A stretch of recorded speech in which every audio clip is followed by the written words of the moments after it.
Hi,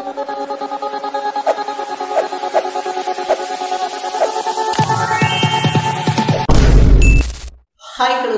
நம்ம இன்னைக்கு வீடியோல இந்த விஷயத்தை பத்தி பேச போறோம். யாரை பத்தி பேச போறோம் அப்படின்னு சொல்லி கேட்டோம் அப்படின்னா, கனடாவுடைய புதிய அதிபரா பார்த்தோம் அப்படின்னா மார்க் கார்னி தேர்ந்தெடுக்கப்பட்டிருக்காரு அப்படின்னு சொல்லலாம். ஸோ முன்னாள் அதிபராக இருந்த ஜஸ்டின் ட்ரூடோ வந்துட்டு பார்த்தோம் அப்படின்னா உட்கட்சியிலே இருந்த உட்கட்சி பிரச்சனை, அதை தாண்டி வந்துட்டு பார்த்தோம் அப்படின்னா மக்கள்கிட்ட இருந்த எதிர்ப்பு அப்படின்னு சொல்லி ஒட்டுமொத்த எதிர்ப்பின் காரணமாக வந்துட்டு பார்த்தோம் அப்படின்னா அவருடைய பதவி விலக வேண்டிய சுச்சுவேஷன் அப்படின்றதுக்கு தள்ளப்பட்டிருக்காரு அப்படின்னே சொல்லலாம். ஏன்னா வரக்கூடிய அக்டோபரில் வந்துட்டு பார்த்தோம் அப்படின்னா மறுபடியும் கனடாவில் எலெக்ஷன் அப்படின்றது வரப்போது, அதிபருக்கான எலெக்ஷன் அப்படின்றது வரதுனால பார்த்தோம் அப்படின்னா லிபரல் கட்சி இந்த முடிவை எடுக்க வேண்டிய ஒரு சுச்சுவேஷனுக்கு தள்ளப்பட்டிருக்காங்க அப்படின்னே சொல்லலாம். ஏன்னா இனி வந்துட்டு ஜஸ்டின் ட்ரூடோ அவங்க மாற்றாமல் இருந்தாங்க அப்படின்னா அப்கமிங் எலெக்ஷன்ல அவங்க எதிரி கட்சி, அதாவது எதிர்கட்சி அப்படின்னே சொல்லலாம், எதிர்கட்சியாக இருக்கக்கூடிய கன்சர்வேட்டிவ் கட்சி ஜெயிக்கிறதுக்கான வாய்ப்பு அதிகம். ஏன்னா ஜஸ்டின் ட்ரூடோ மேலே வந்துட்டு பார்த்தோம் அப்படின்னா மக்களுக்கு அதிகப்படியான எதிர்ப்பு அப்படின்றது வந்துருச்சு.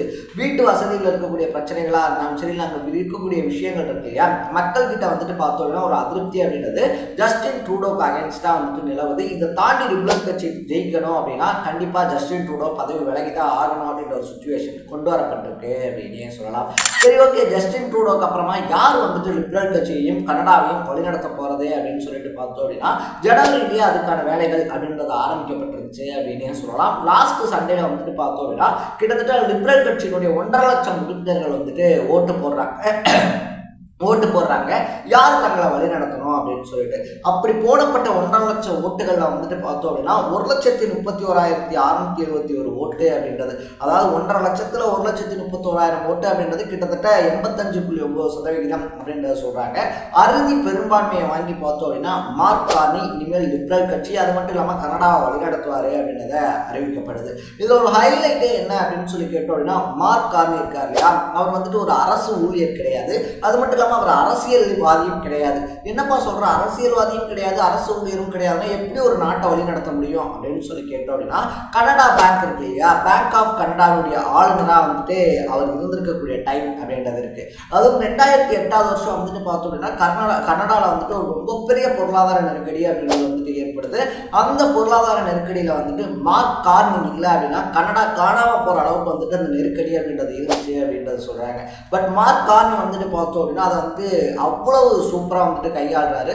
கொஞ்சம் கொஞ்சமா வந்துட்டு பார்த்தோம் அப்படின்னா கனடாவை சுற்றி இருந்த பொருளாதார நெருக்கடிகள் அப்படின்றத தீர்த்து கனடாவை மறுபடியும் ஒரு ரொம்ப பெரிய வலிமை மிக்க நாடா மாத்துறாரு அப்படின்னே சொல்லலாம். ஸோ 2008 அவர் பண்ண சம்பவங்கள், 2008 அவர் பண்ண வேலை அப்படின்றதான் கன்னட மக்களுக்கு அவர் மேலே அதிக பெரிய நம்பிக்கை, லிபரல் கட்சியில் இருக்கக்கூடியவங்களுக்கு அதீத நம்பிக்கை அப்படின்றத கொடுத்து இன்னைக்கு கனடாவை வழிநடத்தக்கூடிய அதிபர் பதவி அப்படின்றத கொடுத்துருக்கு அப்படின்னு சொல்றாங்க. ஸோ அதன்படி வந்துட்டு பார்த்தோம் அப்படின்னா மார்க் கார்னி இருக்காரு இல்லையா, இப்போ வந்துட்டு அதிபரா பதவி ஏற்றிருக்காரு அப்படின்னே சொல்லலாம். ஆல்ரெடியே வந்துட்டு கனடாவை 51வது மாநிலமா வந்துட்டு அறிவிக்க போறேன், எல்லையில வந்துட்டு பார்த்தோம் அப்படின்னா மறுசீராய்வு அப்படின்றதெல்லாம் பண்ணணும் அப்படின்னு சொல்லிட்டு டொனால்ட் ட்ரம்ப் ஒரு பக்கம் பேசிக்கிட்டு இருக்காரு அப்படின்னே சொல்லலாம். ஸோ கனடா வந்துட்டு அமெரிக்காவோட சேர்க்கிறதுல டொனால்ட் ட்ரம்ப் படு மும்முரமா இயங்கிக்கிட்டு இருக்காரு. இதுக்கு முன்னாடி இந்த ஜஸ்டின் ட்ரூடோவா இருந்தாலும் சரி, இல்லை இப்போ இருக்கக்கூடிய மார்க் கார்னியா இருந்தாலும் சரி முடியவே முடியாது அப்படின்னு சொல்லியிருக்காங்க.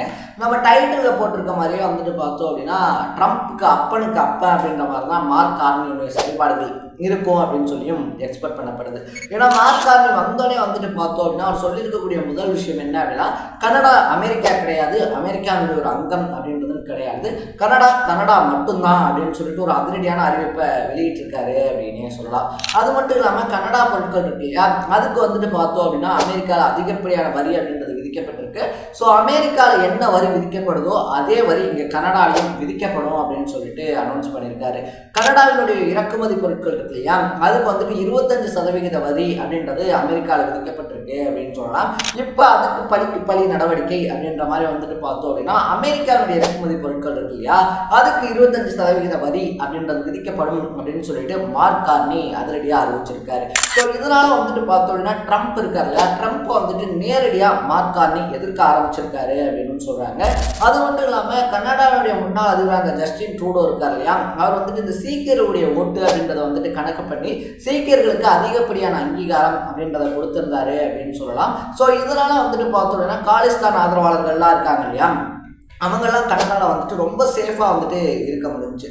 அதனால் வந்துட்டு ஜஸ்டின் ட்ரூடோ கனடாவுடைய அதிபராக இருந்த வரைக்கும் கனடாக்கும் இந்தியாவுக்குமே வந்துட்டு ஒரு நெருடலான உறவு அப்படின்றது தான் இருந்துட்டு இருந்துச்சு அப்படின்னு சொல்லலாம்.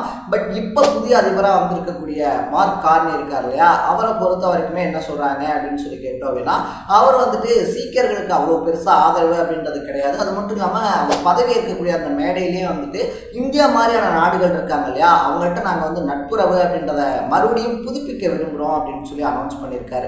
ஜஸ்டின் ட்ரூடோ விட்டு அந்த வெற்றிடம் அப்படின்றது இருக்கு இல்லையா, அவர் பண்ண அந்த நெருடலான உறவு அப்படின்றது இருக்கு இல்லையா, அதை மாற்றி அமைச்சு மார்க் கார்னி இந்தியாவோட வந்துட்டு ஒரு சுமூகமான உறவு அப்படின்றத வந்துட்டு ஃபேஸ் பண்ணுவார் அப்படின்னு வந்துட்டு சொல்கிறாங்க. ஸோ ஜஸ்டின் ட்ரூடோவால் இருந்த அந்த எப்படி சொல்கிறது, இந்தியாவுக்கு இருந்த ஒரு அச்சமாக இருந்தாலும் சரி, நெருடலாக இருந்தாலும் சரி, கண்டிப்பாக மார்க் கார்னி கிட்ட இருக்காது அப்படின்னு சொல்கிறாங்க. அது மட்டும் இல்லாமல் ஜஸ்டின் ட்ரூடோ வந்துட்டு பார்த்தோம் அப்படின்னா அவர் கட்சியை முழுக்க இடதுசாரி அமைப்பு சார்ந்த ஒரு அரசியல் களமாக மாற்ற ஆரம்பிச்சிருந்தாரு அப்படின்னு சொல்லலாம். பட் மார்க் கார்னியை பொறுத்த வரைக்குமே வந்துட்டு பார்த்தோம் அப்படின்னா அவர் மைய கருத்துடையவர். இந்த பக்கம் வலதுசாரியும் கிடையாது, இடதுசாரியும் கிடையாது. அவரை பொறுத்த வரைக்குமே அவர் செய்யக்கூடிய விஷயங்கள் எல்லாருக்குமே பொதுவான விஷயமா இருக்கும் அப்படின்னு வந்துட்டு சொல்றாங்க. ஸோ ஒரு பக்கத்தில் வந்துட்டு பார்த்தோம் அப்படின்னா ஆல்ரெடி பொருளாதாரத்தில் எக்ஸ்பர்ட், இப்போ வந்துட்டு பார்த்தோம் அப்படின்னா அரசியல் நிலவரம் அப்படின்றது இருக்கு இல்லையா, கடனால கையை மீறி போய்கிட்டு இருக்கக்கூடிய அரசியல் நிலவரத்தில் ரொம்பவே நெருக்கடியான சுச்சுவேஷன்ல, இன்னும் சொல்ல போனோம் அப்படின்னா ஆளக்கூடிய லிபரல் கட்சியின் மேல மக்கள் நம்பிக்கை இழந்திருக்கக்கூடிய சுச்சுவேஷன்ல பார்த்தோம் அப்படின்னா அந்த கட்சியினுடைய தலைவராகவும் கனடாவினுடைய அதிபராகவும் மார்க் கார்னி மாறி இருக்காரு அப்படின்னு சொல்லலாம். நம்ம முன்னாடியே சொன்ன மாதிரி அக்டோபரில் வரக்கூடிய தேர்தல் அப்படின்றத மனசில் வச்சு தான் இந்த லிபரல் கட்சி முன்னெடுத்திருக்காங்க அப்படின்னு சொல்லப்படுது. ஸோ இடையில இருக்கக்கூடிய அந்த ஒரு 6 மாதம் இருக்கு இல்லையா, இந்த 6 மாதத்தில் மார்க் கார்னி என்னென்ன மாதிரியான மாறுதல்கள் அப்படின்றத பண்ண போகிறாரு. அதை தாண்டி பார்த்தோம் அப்படின்னா ஜஸ்டின் ட்ரூடோ ஏற்படுத்தி இருக்கக்கூடிய அதிருப்தி அப்படின்றத சரி பண்ணணும். அதை தாண்டி அமெரிக்காவுடைய எதிர்ப்பு, அமெரிக்காவுடைய நெருக்கடி அப்படின்றத கையாளணும் அப்படின்ற மாதிரி பல பிரச்சனைகளுக்கு இடையில பார்த்தோம் அப்படின்னா ரொம்பவே தைரியமாக மார்க் கார்னி கனடாவுடைய அதிபர் அப்படின்னு சொல்லக்கூடிய அந்த சேர்ல போய் உட்கார்ந்துருக்காரு அப்படின்னு சொல்லலாம். ஸோ அப்கமிங் டேஸ்ல வந்துட்டு பார்த்தோம் அப்படின்னா ட்ரம்பினுடைய கண்களில் விரல விட்டு ஆட்டக்கூடிய அளவுக்கு பிளான்ஸ் மார்க் கார்னி கிட்ட இருக்கு அப்படின்னு சொல்லப்படுது. ஸோ ஒத்த எண்ணங்கள் கொண்ட நாடுகள் எல்லாம் ஒன்னா செயல்படணும் அப்படின்னு சொல்லியிருக்கிறது மூலியமா அமெரிக்கா எதிர்ப்பு, இந்தியா ஆதரவு அப்படின்றத மார்க் கார்னி கையில எடுத்திருக்காரு அப்படின்னு சொல்லலாம். ஸோ நீங்க மார்க் கார்னியை பத்தி என்ன நினைக்கிறீங்க அப்படின்றத கமெண்ட்ல போட்டு இதே மாதிரி அப்பப்போ அப்டேட்டா வந்துக்கூடிய விஷயங்கள், அது கரண்ட் அஃபேர்ஸாக இருந்தாலும் சரி, பாலிடிக்ஸாக இருந்தாலும் சரி, ஸ்போர்ட்ஸாக இருந்தாலும் சரி, அப்பப்போ அப்டேட்டா இருக்கக்கூடிய விஷயங்களை நீங்க தொடர்ந்து தெரிஞ்சுக்கணும் அப்படின்னு ஆசைப்பட்டீங்கன்னா மறக்காம சேனலை ஃபாலோ பண்ணி சப்ஸ்கிரைப் பண்ணிக்கோங்க. நாளைக்கு இதே மாதிரி இன்னொரு இன்ட்ரெஸ்டிங்கான வீடியோவில் சந்திக்கலாம். பை.